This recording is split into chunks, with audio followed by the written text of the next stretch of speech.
गांव गिरांव के आज के इस अंक में बहुत बहुत स्वागत है आप सबों का।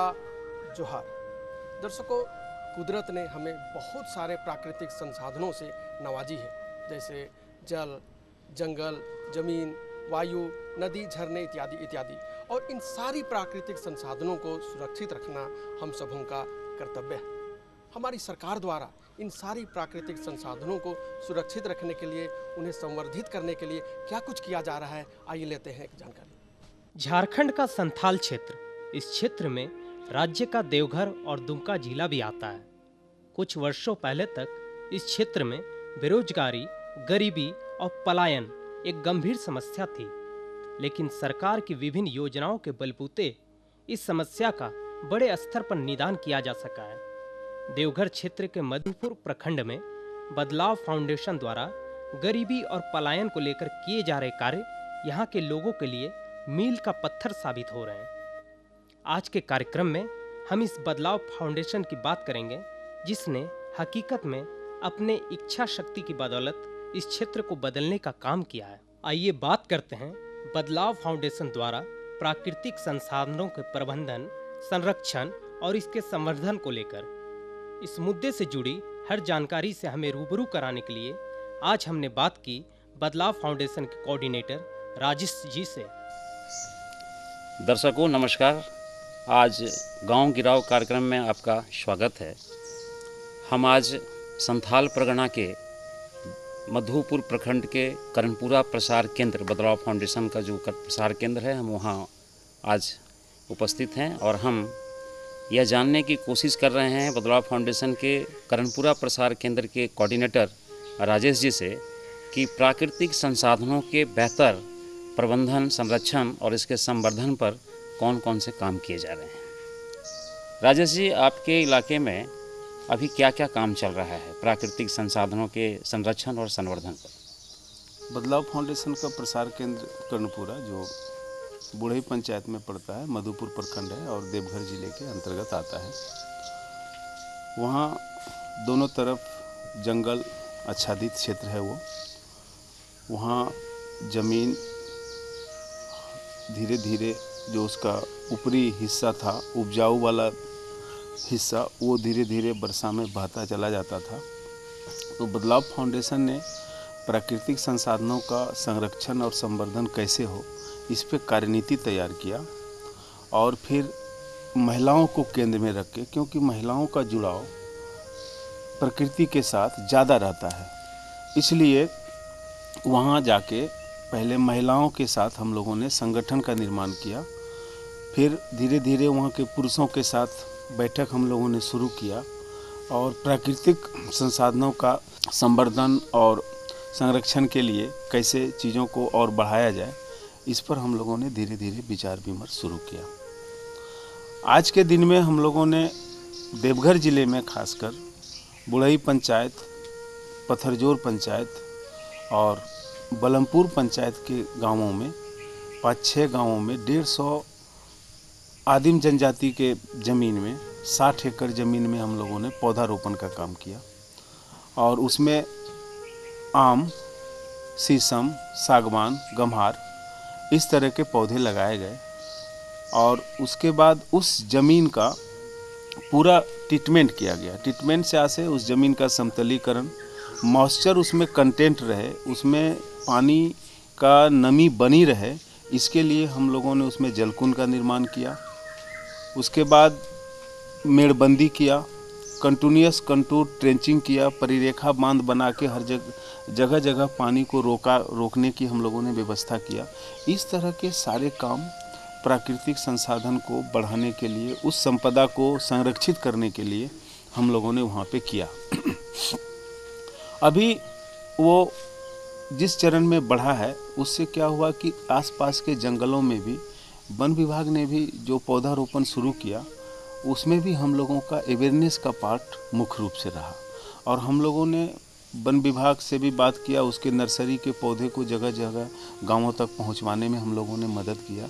इससे क्या हुआ कि जंगल का जो भाग धीरे धीरे नष्ट हो गया था, उसमें भी पौधे लगने शुरू हो गए और आज की तारीख में कम से कम जो ज़मीन उस 5 गांव के 150 जनजाति के लोगों की जो ज़मीन थी वो 5 गांवों में आज उसकी ज़मीन जो ऐसे ही पड़ी हुई थी, आज वो इंटर क्रॉपिंग उसमें कर रहा है। इंटर क्रॉपिंग में वो अरहर उपजा रहा है, कुर्थी उपजा रहा है, सब्जी में टमाटर की खेती कर रहा है, मिर्चा की खेती कर रहा है। इस तरह से उसके जीविका में भी वहाँ पे वृद्धि हुई। और वो जीविका में वृद्धि तब हुई जब उन्होंने प्रकृति के साथ अपने आप को जोड़ा। आज पेड़ पौधे लगे, हरा भरा सब जगह हो गया, तो पानी का नमी वहाँ पे बढ़ा। ज़मीन में मॉइस्चर होने से उन लोगों ने अपना थोड़ा थोड़ा किचन गार्डन शुरू किया। पहले तो बदलाव फाउंडेशन ने वहाँ पे सिंचाई की व्यवस्था पहले की। सिंचाई की व्यवस्था होने से ज़मीन जो अनउपजाऊ ज़मीन थी उसको धीरे धीरे समतलीकरण करके उस पर उपज लेना उन्होंने शुरू किया, क्योंकि उसकी ज़रूरत भी बढ़ रही थी। पलायन ज़्यादा हो रहा था क्षेत्रों में, लोग बाहर कमाने जाते थे क्योंकि अपने गांव में वो संसाधन उसके पास नहीं था, जबकि प्रकृति ने सारा कुछ दिया हुआ था। लेकिन ज़मीन में पानी नहीं था और ज़मीन ऊबड़ खाबड़ थी, जिसके वजह से वो कुछ उस ज़मीन में कर नहीं पाता था। तो ये बदलाव फाउंडेशन ने वहाँ पे समग्र रूप से इस काम को करने का बहुत बड़ा ये योजना बनाया और इस योजना के तहत गांव के सहयोग से उस काम को आगे बढ़ाया। तो देखा आपने, बदलाव फाउंडेशन द्वारा किस तरह से माँ और माटी को ध्यान में रखकर देवघर की पवित्र माटी को उपजाऊ बनाने में लगी है यह संस्था। परिणाम स्वरूप आज यहाँ के किसानों को खेती करने में लाभ मिल रहा है। एक ही समय में वे कई तरह के खाद्य, साग सब्जी और अनाज का उत्पादन कर रहे हैं। करणपुरा के केंद्र में जो बातें हो रही है, तो पहले ये बताइए कि जो आपकी संस्था ने वहाँ काम शुरू किया तो क्या क्या परेशानियाँ आई, कैसे आप लोग वहाँ काम शुरू किए? सबसे पहले तो खास करके बदलाव फाउंडेशन के जो फाउंडर सचिव श्री बजरंग सिंह जी हैं, उन्होंने जाके वहाँ के समुदाय के साथ पहला एक स्ट्रेटेजी बनाया और उनके प्रयास से फिर एक टीम बनी और वो टीम धीरे धीरे गांव के बीच जाके उनके दुख दर्द के हिस्से में भागीदार बनी। उसके बाद उसके जो ज़रूरत थे उस ज़रूरत की पहचान करके और धीरे धीरे वहाँ कार्य योजना तैयार की गई। खास करके वो ये 1992 में प्रसार केंद्र वहाँ बना। उसके बाद 95-96 से वहाँ काम बेहतर गति से चलना शुरू हुआ। नौबीब के सपोर्ट से वहाँ पे बड़े बड़े तालाब, कुआं, हार्वेस्टिंग स्ट्रक्चर जब बना तो लोगों को लगा कि बदलाव फाउंडेशन हम लोगों के जीवन में परिवर्तन लाने को प्रतिबद्ध है। तो इससे वहाँ के समुदाय का हम लोगों के साथ जुड़ाव होना शुरू हुआ और महिलाओं का हम लोगों ने संगठन निर्माण करना शुरू किया। तब हम लोगों ने जंगल, ज़मीन, जल पे ज़्यादा फोकस किया। वहाँ जंगल कैसे बचे, उस जंगल को बढ़ाने में, उस जंगल को संरक्षित करने में हम लोग किस किस तरह की भूमिका बनाएं। तो हम लोगों ने गांव-गांव में उसका वन समिति बनाया, वन समिति का निर्माण कराया। वहाँ वो वन समिति अपने एरिया के वनों की सुरक्षा में ध्यान देने लगे। इससे वनों का संवर्धन हुआ। ये काम होते होते फिर हम लोगों ने खास करके वहाँ ज़मीन की जो स्थिति थी, वो ज़मीन धीरे धीरे उसके ऊपर वाला जो टॉप सॉइल था वो बह के नीचे चला जाता था। तो उसको रोकने के लिए हम लोगों ने मेड़बंदी का काम शुरू किया, ज़मीन समतलीकरण का काम शुरू किया, सीसीटी का काम शुरू किया। तो इससे क्या हुआ कि ज़मीन का टॉप सॉइल रुकना शुरू हुआ। 1-2 साल के बाद वो काम करने के बाद किसानों ने उस ज़मीन पे जोत आबाद का काम शुरू कर दिया और आज की तारीख में कम से कम 686 एकड़ ज़मीन जो अनउपजाऊ थी, जो ऐसे ही बैरन लैंड था, वो ज़मीन आज 2 फसल दे रही है। इससे क्या हुआ, जो उसको 6 महीने खाने का अनाज उपलब्ध होता था, आज कम से कम 9 महीना 10 महीने का खाना मिल जा रहा है। अभी भी सालों भर का भोजन उसको अपने ज़मीन से उपलब्ध नहीं होता है, लेकिन 3-4 महीने की अवधि उसको ज़्यादा मिल गया। 3-4 महीना अब खाना का उपलब्धता उसको ज़्यादा होने लगी। इसीलिए बाहर का पलायन कम से कम आधे से अधिक रुक गया। तो ये परिवर्तन वहाँ भी प्रसार केंद्र में देखने को मिला और वहाँ प्रसार केंद्र बनाने का मकसद ये था कि वहाँ रहने से समुदाय के बीच कार्यकर्ता ज़्यादा समय दे पाएगा, क्योंकि शहर में रहने से क्या होता कि आने जाने में जो समय लगता वो समय यूं ही चला जाता। तो वहाँ रहने से समुदाय के बीच अपनी पहचान बनी, उसके साथ विश्वास जमा। और एक काम और हम लोगों ने बहुत वहाँ पे बड़े पैमाने पे करने का सोचा है, और वो काम हम लोगों ने किया है हर जगह पे। औषधीय पौधे जो वहाँ थे उसमें खास करके तुलसी, घृत कुमारी, आपका हर्रा, बहरा जो वहाँ उपलब्ध है, उन सब चीज़ों का हम लोगों ने औषधीय पौधों के संरक्षण के लिए एक डिमोस्ट्रेशन सेंटर लेवल पे भी हम लोगों ने किया। आज कम से कम 300 पौधे घृत कुमारी के प्रसार केंद्र में लगे हुए हैं। तो ये सब पौधे, औषधीय पौधे लगने से क्या होता है, गांव में किसी को कुछ होता है तो उसको पौधे की जानकारी है कि वो कैसे उस पौधे में को अपने कष्ट में, इलाज में इस्तेमाल करेगा। तो इस तरह से समुदाय के साथ हम लोगों ने लिंक किया है, और अभी के समय में समुदाय के बीच जो बदलाव ने वहाँ काम किया है वो परिवर्तन अब दिखने लगा है। काबिले तारीफ बात यह है कि इस संस्था द्वारा महिलाओं के श्रम को एक मुकाम हासिल हुआ है। महिलाओं के द्वारा किए जाने वाले काम का दाम उन्हें अच्छा मिलने लगा है, साथ ही उनके समय की भी बचत होने लगी है। महिलाओं का संगठन बनने से, महिलाओं के सहयोग से ज़्यादा प्रकृति को संरक्षण करने में, उसको बढ़ाने में हम लोगों को सहयोग मिलता है।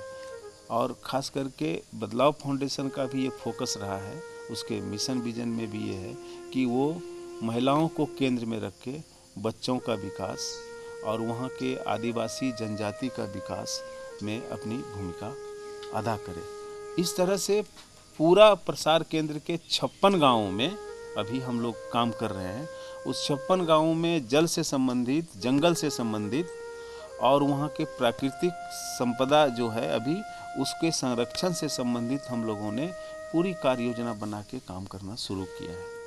अभी के समय में आप देखेंगे तो जहाँ सिंचाई की सुविधा उपलब्ध नहीं थी, जो ज़मीन ऐसे ही बेकार पड़ी हुई थी, आज उसे 900 एकड़ और 656 एकड़, ये इतनी ज़मीन यानी 1500-1600 एकड़ ज़मीन आज उपजाऊ हो गई और वहाँ वो लोग 2 फसल लेने लगे। ये बड़ा परिवर्तन हुआ। इससे उन लोगों का जो खाद्य सुरक्षा जुड़ा हुआ था, खाद्य संकट जो था, आज उसको उस ज़मीन से अनाज मिलने लगा। और ये हुआ कि उसके रहन सहन में परिवर्तन आया। अब वो पौधों का महत्व समझने लगा, वृक्ष का महत्व समझने लगा, क्योंकि वहाँ हम लोगों ने एक और काम किया था, साल पत्ता का। वहाँ पे चारों तरफ जो जंगल है तो साल का उसमें ज़्यादा प्लांट है, वृक्ष है, तो उसका पत्ते से जो पत्तल बनाया जाता है, उस पत्तल का व्यवसाय वहाँ अच्छा तरीके से होता था। तो टुकड़े टुकड़े में लोग व्यवसाय करते थे। अपना पत्तल बनाया, 2 बंडल लेके बस पे चढ़ा, वहाँ से मधुपुर आया, मधुपुर में ट्रेन पे चढ़े और वो महिला फिर आसनसोल, चितरंजन आके बेचती थी। तो दिन भर उसका समय जाता था और फिर वो शाम में EMU से वापस आती थी। तो इससे क्या होता था कि दिन भर वो अपनी मजदूरी तो नहीं जोड़ती थी, बस पत्तल से जो उनको 100-150 रुपये आता था, समझता था ये हमको लाभ हुआ। तो हम लोगों ने उन सारे महिलाओं को इकट्ठा करके उस संगठन के द्वारा हम लोगों ने रिवॉल्विंग फंड वहाँ दिया, जो KKS के सपोर्ट से हम लोगों को वो उपलब्ध कराया गया था। उसमें क्या किए हम लोग कि वो सारा पत्तल बना के एक जगह वो लाती थी और फिर एक जगह उसको स्टोर करके और बड़े मार्केट में भेजने का हम लोगों ने उसको व्यवस्था किया। वो एक साथ ट्रक पे लोड होता था और बड़ा मार्केट में हो जाता था। और ये पूरा चैनल जो था, वो गांव की महिलाओं का जो संगठन था, वो पत्तल सब जगह से खरीदती थी और वो पत्तल एक जगह स्टोर करके उसको पूरा बना के और फिर गाड़ी पे डाल के बड़े मार्केट में भेजती थी। वहाँ से आने के बाद उस पैसे का हिसाब करके महिलाओं का जहाँ जहाँ जितना पत्तल का निकलता था उसको भुगतान करती थी। ये पूरी प्रक्रिया चलती थी। इससे क्या होता था कि महिलाओं में जितनी महिलाएं अलग अलग जाती थीं ट्रेन में, उसका श्रम बचा। और उतने महिलाओं का श्रम बचा, उनको लगा कि यहाँ घर बैठे बैठे पत्तल बनाए, दे दिए, हमको पैसा मिल गया। तो ये एक बड़ा परिवर्तन। इस तरह से हम लोगों ने वहाँ के जो बहुत सारे वन उत्पाद हैं, उसको भी हम लोगों ने, जैसे कटहल हुआ, उसका चिप्स बनाने का हम लोगों ने प्रक्रिया शुरू किया था, जो अभी प्रारंभिक चरण में है, वो अभी कंप्लीट नहीं हो पाया है। उसके लिए प्रशिक्षण 2 लोगों का किया गया है, केरला से वो लोग प्रशिक्षण लेके आए हैं। तो वो वहाँ का जो प्रकृति प्रदत्त चीज़ें हैं, जो गैर इमारती वन उत्पाद हैं, महुआ है, कटहल का ये कटहल है, आपका साल का पत्ता है, और जो उसमें बहुत सारे फल मूल कंद हैं, वो सारे चीज़ों पर समुदाय कैसे उससे अपनी जीविका बढ़ाए और कैसे अपनी आय का निर्माण करे, अपनी आय बढ़ाए, इस पर हम लोग पूरी जो है प्रमुखता से उसको फोकस देके उस पर काम कर रहे हैं। जल, जमीन और जंगल के संरक्षण और संवर्धन को लेकर बदलाव फाउंडेशन भविष्य में कई ऐसे कार्य शुरू करने जा रहा है जिसका सीधा लाभ गांव के लोगों को और यहाँ की आदिम जनजातियों को मिलेगा। प्राकृतिक संसाधनों की बहुमूल्यता को समझते हुए निसंदेह यहाँ के लोग इसका सदा संरक्षण करेंगे। राजेश जी, संथाल परगना के लिए बेरोजगारी एक गंभीर समस्या है और इसी से जुड़ा हुआ है पलायन का समस्या। तो आपने जो काम शुरू किया, चाहे वो वनोत्पाद का काम हो, पत्तल का काम हो, जो व्यापार का काम आपने शुरू किया, या सब्जी उत्पादन का काम शुरू किया, तो इससे पलायन कहाँ तक रुका है? पहले जो पलायन होता था कि सिर्फ धान रोपाई के समय लोग रहते थे गांव में, उसके बाद धान रोपाई हुआ और यहाँ से लोग चले जाते थे। कारण ये था कि वहाँ कोई काम नहीं था। पलायन रोकने का सबसे बड़ा ये था कि उनका अपना संसाधन विकसित हो, और उसके अपने संसाधन को विकसित करने में ये जो सारी बातें हुई, ये सब चीज़ उसको मदद किया। और आज हम कह सकते हैं कि कम से कम आधा से अधिक पलायन रुक गया है। पूरी तरह पलायन नहीं रुका है, ये भी सच है, लेकिन आधा से अधिक पलायन रुक गया, क्योंकि कोई शौक से बाहर नहीं जाना चाहता है। क्योंकि बाहर जाने के बाद उसको तरह तरह की परेशानी झेलनी पड़ती है, वहाँ से अनेक तरह की बीमारी लेके आते हैं। तो ये सब चीज़ों पे भी हम लोगों ने उनके साथ जो काम किया तो उसका भी असर पड़ा। और दूसरा हुआ कि उसके पास अपने ज़मीन में पानी मिल गया। पानी मिलने से, सिंचाई होने से वो अपने ज़मीन में मेहनत करने लगा। उस मेहनत से क्या हुआ, उसको सब्जी मिलने लगा। पहले सब्जी का उत्पादन नहीं था क्षेत्र में, आज वो सब्जी मार्केट दे रहा है। आज सब्जी शहर से देखिएगा तो बुढ़ई बाज़ार में, कर्णपुरा प्रसार केंद्र के बगल में बुढ़ई बाज़ार है, वहाँ सब्जी सस्ती है, और शहरों में चले जाइए सब्जी महंगी है। तो वहाँ जो सब्जी का उत्पादन बढ़ा तो उससे वहाँ के गांव के लोग सब्जी खाने लगे। पहले सब्जी नहीं मिलता था, और धीरे धीरे वहाँ की आमदनी बढ़ी। आमदनी बढ़ने से उसके रहन सहन में परिवर्तन आया। आज वहाँ के बच्चे स्कूल जाने लगे। सरकारी स्कूल से ज़्यादा अभी देखते हैं वहाँ पे लोग प्राइवेट स्कूल में जाने लगे, बच्चों को बस पे भेजने लगे। तो इस तरह से उनके रहन सहन में अंतर आया है, और ये सारा इसलिए आया है कि वहाँ के प्रकृति के साथ, प्राकृतिक संपदा के साथ वो अपने आप को जोड़ा, और उसी से उन्होंने आय का सृजन किया। अभी दुमका जिले में 300 एकड़ में जो प्लांटेशन हुआ, वो 300 एकड़ ज़मीन में सॉइल मॉइस्चर कंजर्वेशन प्लान के तहत मृदा नमी संरक्षण के लिए वहाँ 30-40 मॉडल किया गया। और 30-40 मॉडल अरविंद जी इतना अच्छा से कि 30 बाई 40 का एरिया ले लेते थे। उसका सबसे स्लोप में 7 बाई 7 बाई 5 का पिट खुदाई होती थी, और उसके मिट्टी से वो 30 बाई 40 के एरिया का मेड़ बनाया जाता था। बारिश की जितनी पानी होती थी, जो इतना वर्षा होती थी, उस वर्षा के पानी से वो गड्ढा भरता था।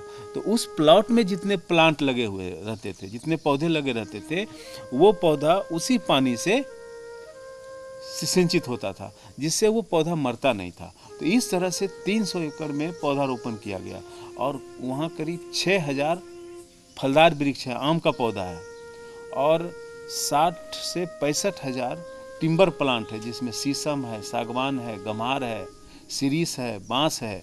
इतने तरह के पौधे लगाए गए, और आज वो सभी बड़े हो गए। आज वहाँ के लोगों को, जिस परिवार को सालाना अपनी कमाई से भी 20,000 रुपया इनकम नहीं होता था, वो आज उस रोपण एरिया से 20,000 25,000 एक किसान कमा रहा है। इससे क्या हुआ कि अपने बच्चे को फीस देने के लिए, अपने बच्चे को आगे बढ़ाने के लिए, ये सब में उस पैसे को यूज कर रहा है।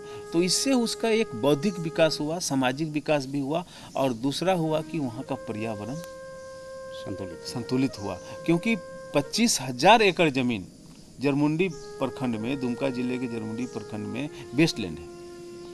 और हम लोगों ने एक छोटा सा प्रयास किया, मॉडल है वो, लेकिन वो बहुत उस समाज के लिए बड़ा काम हुआ। अच्छा राजेश जी, सिंचाई की अगर हम बात करें तो पूरे झारखंड में एक प्रमुख समस्या है सिंचाई की, है। और अगर हम उसमें संथाल परगना के परिप्रेक्ष्य में अगर हम बात करें तो पूरे संथाल परगना की जो नदियां हैं, छिछली हैं, बारिश के दिनों में उफान पर होती है और बारिश के बाद उसका पानी का कोई संरक्षण नहीं होता है। तो आपकी संस्था ने पानी के संरक्षण पर और उससे सिंचाई की व्यवस्था पर कौन कौन सा काम किया? अभी दो बात है सर जी। एक तो है कि बदलाव फाउंडेशन ने जो किया वो अपनी सीमा के हिसाब से उसने किया, उसके पास वो संसाधन तो है नहीं। खास करके जहाँ पानी बेकार, वर्षा जल बेकार चला जा रहा था, और वर्षा के पानी को रोकने के लिए हार्वेस्टिंग स्ट्रक्चर, चेक डैम, जहाँ जहाँ पे पानी बह रहा है ऐसे जगहों पे चेक डैम बनाया गया, रेन वाटर हार्वेस्टिंग स्ट्रक्चर बनाया गया, और जहाँ पानी का कैचमेंट एरिया ज़्यादा था वहाँ तालाब का निर्माण किया गया। फिर हार्वेस्टिंग स्ट्रक्चर के साथ साथ जगह जगह पानी को साइड देने के लिए या मिट्टी नहीं बहे इसके लिए मेड़बंदी की गई। इस तरह से पानी को रोकने की व्यवस्था की गई। उससे क्या हुआ कि उस क्षेत्र में पानी नीचे जब गया तो मॉइस्चर कंटेंट बढ़ा, और कुआं जो पहले उसमें पानी सूख जाता था, कुआं रिचार्ज हुआ। तो इस तरह से बदलाव ने पानी का व्यवस्था किया, क्योंकि टॉप पे जो पानी था वहाँ से जो तेज़ी से गिरता था, क्योंकि उबड़ खाबड़ ज़मीन है, वो पानी तेज़ी से नीचे जाती थी। तो हम लोगों ने उसको जगह जगह पानी को ब्रेक किया। इससे क्या हुआ कि पानी का जो फ्लो था वो कम रुका, उसका जो बहाव की तेज़ी थी वो उस पर हम लोगों ने ब्रेक लगाया। तो मिट्टी का जो टॉप सॉइल बहना था वो भी रुक गया, और उस पानी को हम लोगों ने इस्तेमाल करना शुरू किया। क्योंकि पूरे संथाल परगना की जो बनावट है उसमें जोरिया हर जगह है, जिसको हम लोग, जो छोटा छोटा बरसाती नाला हो जाता है तो वो जोरिया। अगर हम लोग जोरिया बांधने में हर जगह सफल हो जाएं तो यहाँ सिंचाई की व्यवस्था की कोई समस्या नहीं रहेगी, क्योंकि जल 1400 मिलीमीटर बारिश होती है झारखंड में। पानी ऊपर वाला सब कुछ दिया है हम लोगों को, लेकिन हम लोग उस पानी को रख नहीं पाते हैं, वो पानी हमारा बह के चला जाता है। तो ये पूरा पानी का हम लोगों ने सिंचाई के लिए बदलाव फाउंडेशन ने खास करके लिफ्ट इरिगेशन, सिंचाई की अगर हम लोग बात करें तो सिंचाई के मामले में जो आपने लिफ्ट इरिगेशन का प्रयोग किया है वो कितना सफल है और उसको आप लोग कैसे करते हैं? लिफ्ट इरिगेशन सबसे पहले तो हम लोग वो एरिया का स्थान, साइट का चयन करते हैं। साइट देखते हैं कि कहाँ पानी सालों भर उपलब्ध रहेगा। ऐसे जगह का चयन करने के बाद उस गांव के साथ हम लोग बैठते हैं। बैठने के बाद तो उसका वो नीड होता है, तो वो हम लोगों के साथ पूरी मजबूती से खड़ा रहता है। तब हम लोग वहाँ पे हम लोग काम की शुरुआत करते हैं। काम की शुरुआत करने के पहले हम लोग पूरी कार्य योजना बनाते हैं। उसके जो तकनीकी लोग हैं वो आते हैं, वो पूरा उस एरिया का सर्वे करते हैं कि कितना यहाँ पे सिंचाई होने लायक ज़मीन है, इससे कितना एरिया सिंचित होगा, और ये बनेगा तो कहाँ पर बनेगा। वो सारा चीज़ बनने के बाद तब हम लोग वहाँ पे कुआं बनाते हैं, इंटकवेल, उसके बाद फिर पंप हाउस बनाते हैं। फिर वहाँ से 1200-1300 फीट आगे तक अंडरग्राउंड पाइप देते हैं। वो पाइप गांव वाला अपने से खुदाई करके बिछाता है, और बीच बीच में जहाँ जहाँ सिंचाई की ज़रूरत है ऐसे टॉप जगहों पे चैम्बर, वहाँ पे हम लोग चैनल बनाते हैं, और उससे फिर उस पूरे एरिया में मिनिमम 100 एकड़ एक लिफ्ट इरिगेशन का कैचमेंट एरिया है, उसमें सिंचाई होती है। दर्शकों, आप अभी देख रहे थे कि हमारी सरकार द्वारा, हमारी प्रकृति द्वारा दिया गया बहुत सारे जो प्राकृतिक संसाधन है उसे सुरक्षित रखने के लिए, उसे संवर्धित करने के लिए क्या कुछ किया जा रहा है। गांव गिरांव के आज के इस अंक में बस इतना ही। गांव गिरांव के अगले अंक में फिर मुलाकात होगी किसी दूसरी कहानी के साथ। तब तक के लिए हमें इजाज़त दीजिए। नमस्कार।